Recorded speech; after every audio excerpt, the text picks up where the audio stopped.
హైదరాబాద్ లాంటి ఆధునిక నగరంలో కాలాన్ని వెనక్కు తీసుకువెళ్ళే ఒక పవిత్ర స్థలం ఉంది. ఇది శబ్దాల మధ్య ఉన్న నిశ్శబ్దం, భక్తుల హృదయాల్లో ఉన్న విశ్వాసం. హలో ఫ్రెండ్స్, వెల్కమ్ టు దేశ్ సంచారి. ఈరోజు మనం వెళ్తున్నాం హైదరాబాద్ పూరి జగన్నాథ్ ఆలయం. ఇది కేవలం ఆలయం కాదు, ఇది చరిత్ర, సంప్రదాయం, భక్తి మూడు కలిసిన ఒక ఆధ్యాత్మిక కేంద్రం.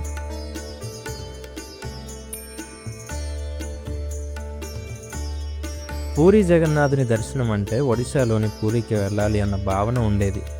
కానీ అదే దివ్య అనుభూతిని హైదరాబాద్లోనే కలిగించాలని ఒక గొప్ప ఆలోచనతో ఈ ఆలయ నిర్మాణం మొదలైంది.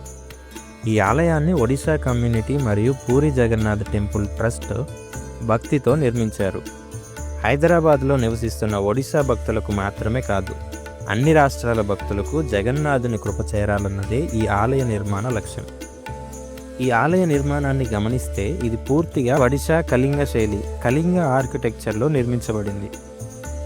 గోపురం ఆకృతి, రాతితో చెక్కిన శిల్పాలు, ప్రతి డిజైన్ కూడా అసలైన పూరి జగన్నాథ్ ఆలయాన్ని స్మరింపజేస్తుంది.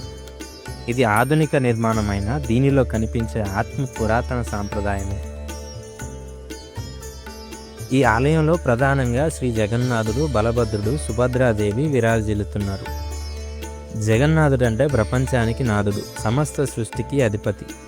ఇక్కడ ఒక విశేషం ఏమిటంటే ఈ దేవతల విగ్రహాలు చెక్కతో తయారు చేయబడతాయి. ఇది జగన్నాథ సంప్రదాయంలో అత్యంత పవిత్రమైన అంశం. దేవుడు మన మధ్యలోనే సాధారణంగా ఉంటాడన్న భావన ఈ రూపంలో కనిపిస్తుంది.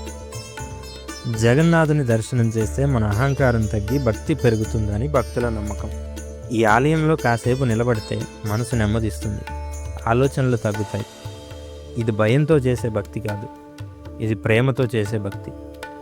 జగన్నాథుడు దూరంగా ఉన్న దేవుడు కాదు, మనతో పాటు నడిచే నాథుడు. అదే భావన ఈ ఆలయంలో ప్రతి భక్తునికి అనుభూతి అవుతుంది. మొత్తానికి హైదరాబాద్ పూరి జగన్నాథ్ ఆలయం ఒక దర్శన స్థలం మాత్రమే కాదు, ఇది చరిత్రను గుర్తు చేసే స్థలం, భక్తిని బలపరిచే స్థలం.